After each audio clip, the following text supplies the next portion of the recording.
नमस्कार दोस्तों, स्वागत है आपका हमारे चैनल फ्यूचर स्टडी लाइन में। आज के सेक्शन में हम देखेंगे property of definite integral. Property of the definite integral में देखेंगे कि हमने किस किस प्रॉपर्टी को अप्लाई करके किसी सवाल के लिमिट को हम कैसे सब्स्टिट्यूट करके लगा सकते हैं। तो प्रॉपर्टी ऑफ डेफिनिट इंटीग्रल में सबसे पहली प्रॉपर्टी हमारी ये होती है कि अगर हमारे पास कोई प्रॉपर्टी एफ एक्स है डी एक्स और उसकी लिमिट ए टू बी है। फर्स्ट प्रॉपर्टी में ये बोला गया है कि अगर ए से बी तक कोई लिमिट है और कोई फंक्शन है तो उसको हम उसी लिमिट में, अगर लिमिट हमारी ए से बी रहे तो हम वेरिएबल को डायरेक्ट चेंज कर सकते हैं। चाहे वो टी भी ले सकते हैं, आप चाहे तो जेड भी ले सकते हैं। इन सब की वैल्यू क्या आ जाएगी? इक्वल आ जाएगी। यानी लिमिट सेम हो तो वेरिएबल डायरेक्ट बदला जा सकता है according to property of definite integral.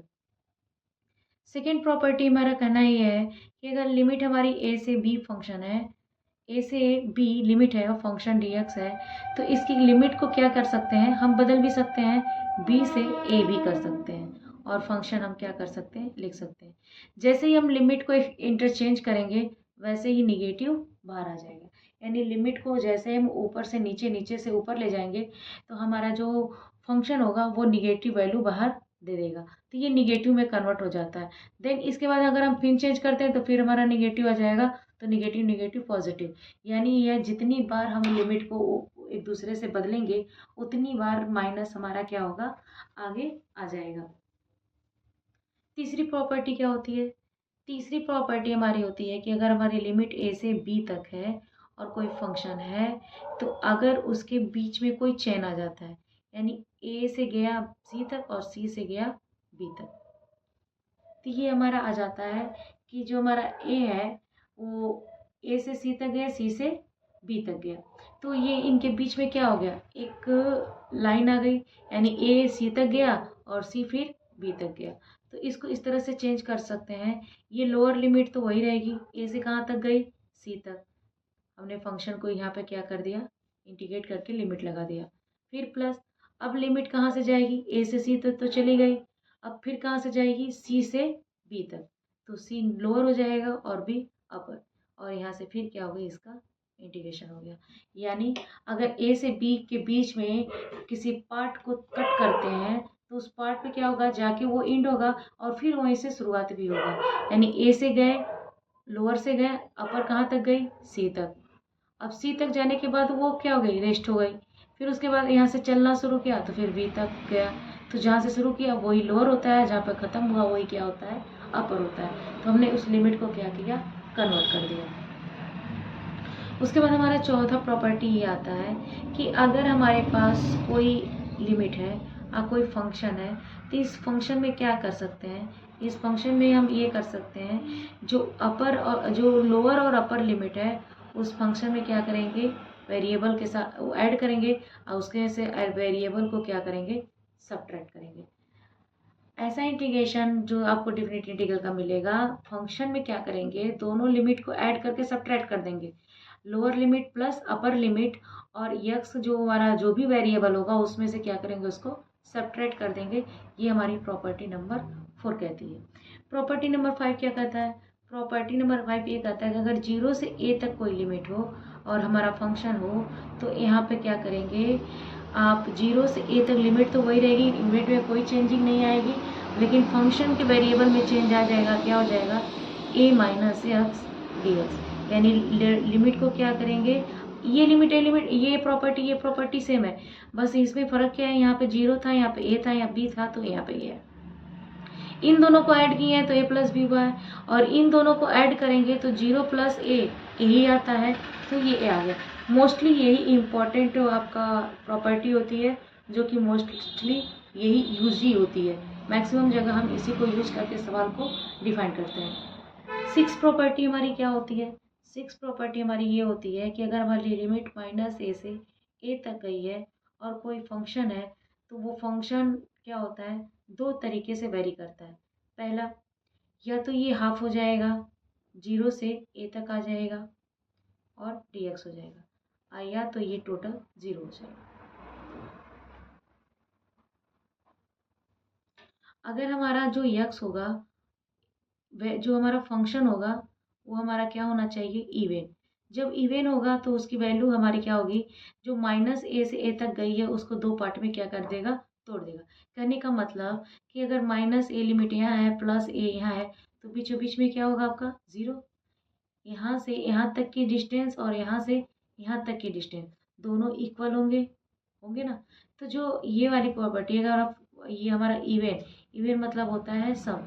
अगर ये हमारा सम फंक्शन है तो यहाँ से यहाँ तक हमने एक निकाला, एक की वैल्यू फाइंड कर ली, तो उसमें टू से मल्टीप्लाई कर देंगे तो इन दोनों की वैल्यू, यहाँ से यहाँ तक की वैल्यू निकल जाएगी।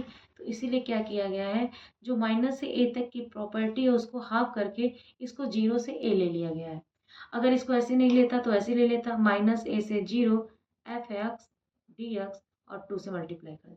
आप चाहें तो यहाँ से यहाँ तक ले सकते हैं, और नहीं चाहें तो आप यहाँ से यहाँ तक ले सकते हैं। दोनों केस में क्या होगा, टू से ये मल्टीप्लाई हो जाएगा। अगर ये जीरो कब होगा, जब फंक्शन हमारा इज ऑड, ऑड होगा, तब हमारा फंक्शन क्या होगा, जीरो। तो ये हमारी कुछ प्रॉपर्टी थी जो कि आपको अप्लाई करना है और आपके सवाल को इसी प्रॉपर्टी के थ्रू से लगाना है। यानी डिफिनिट इंटीग्रल लगाने में अगर किसी क्वेश्चन में आपको दिक्कत हो रही है, इंटीग्रेशन नहीं आ रहा है, तो इसमें से कोई भी प्रॉपर्टी लगा के अपना आंसर को क्या कर सकते हैं, ला सकते हैं।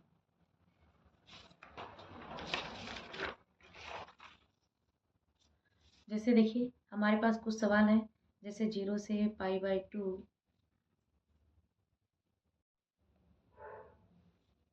अब देखिए हमारे पास ये सारे सवाल हैं, दिया है 0 से π/2 sine x cos x plus sine x, 0 से π/2 cos x by sine x plus sine cos x plus sine x.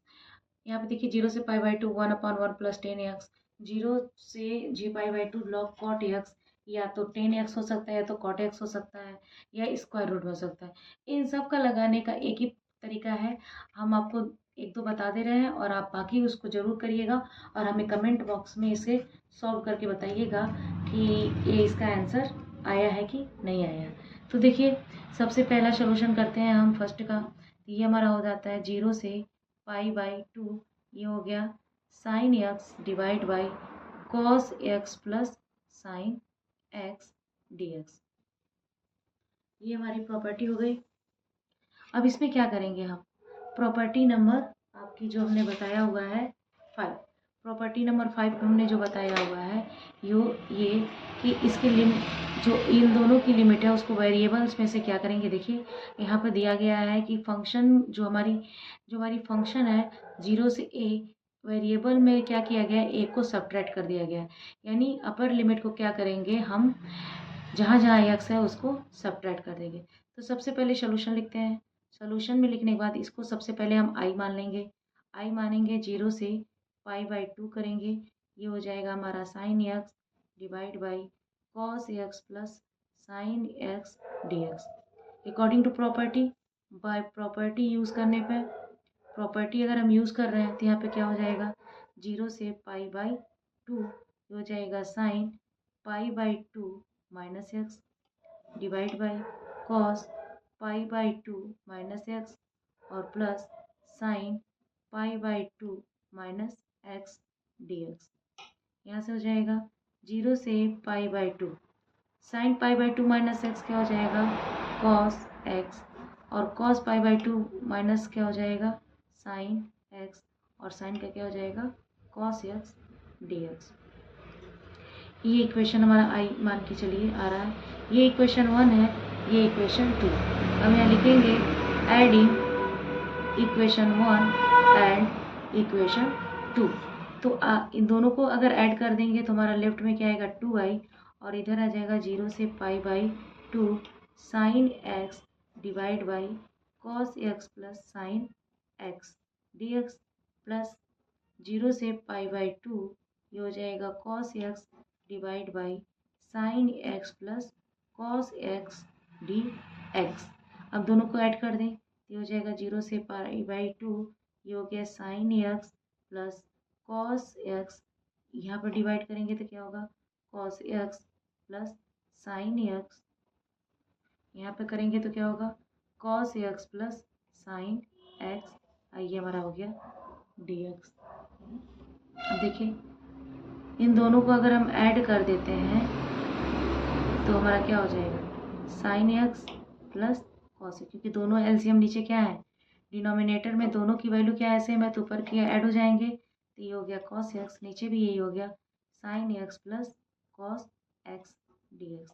ये दोनों कट के क्या हो गया हमारे पास, 0 से π/2, ये 1 आ गया, डी एक्स आ गया।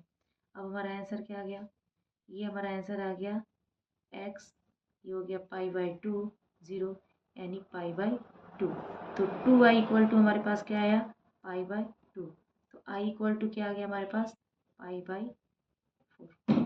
ये हमारा क्या हो गया आंसर। इस तरह से हम क्या कर सकते हैं, किसी भी सवाल का सलूशन निकाल सकते हैं।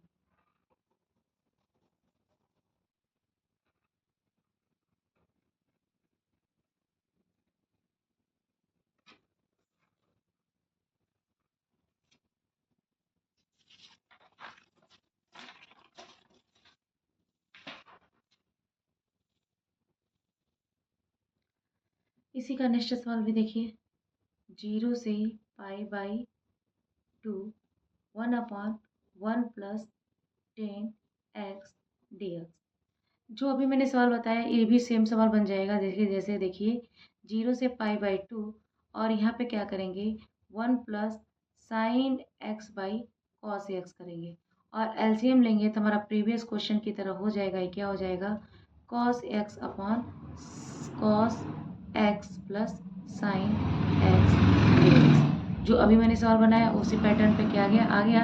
इसे अब आई मानेंगे और आप लगाएंगे जिस तरह से मैंने ये सवाल आपको बताया है सेम टू सेम, कि आप इसे आई मानेंगे, फिर इसकी प्रॉपर्टी यूज़ करेंगे, देन ये आ जाएगा, दोनों को ऐड करेंगे और दोनों को ऐड करके करेंगे आपकी सेम टू सेम ये क्वेश्चन जो दिया हुआ, ये क्वेश्चन और ये तीनों बिल्कुल एक ही जैसे हैं और तीनों एक ही तरीके से लगेंगे। देन ये भी सवाल स्क्वायर रूट में है तो सेम तरीका है, आप इसे भी इसी तीनों के हिसाब से क्या कर सकते हैं, फॉलो कर सकते हैं।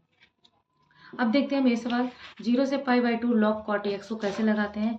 तो देखिए 0 से π/2 log cot x dx। अब ये सवाल और 10, अगर इसके जगह पर 10 हो तो दोनों हम वैसे यहाँ पे लिख लेते हैं कि, या अगर ये सवाल हो π/2 log 10x dx, इन दोनों सवाल को हम बिल्कुल एक तरीके से लगा सकते हैं।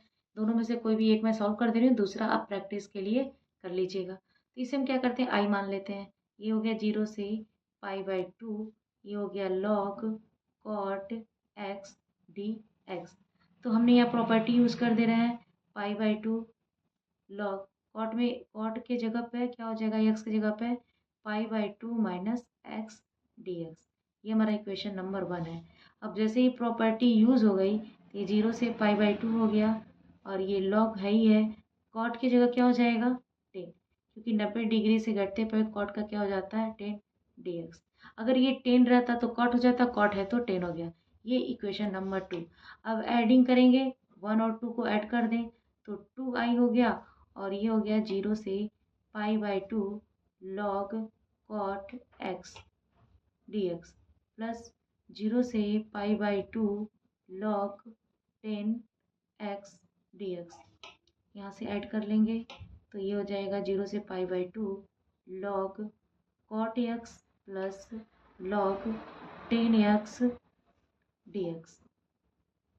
अब यहाँ पे देखिए हम log मेथड लगा लेंगे। log का हमारे पास फार्मूला होता है कि log अगर m + log n हो तो log m × n होता है। तो यहाँ पे m की जगह cot है और n की जगह 10 है, तो कन्वर्ट होके क्या हो जाएगा 0 से π/2 log cot x हो गया इंटू 10x dx। ये कट गया क्योंकि हमारा क्या होता है 10x जो होता है वो रेसिप्रोकल होता है किसका, cot x का।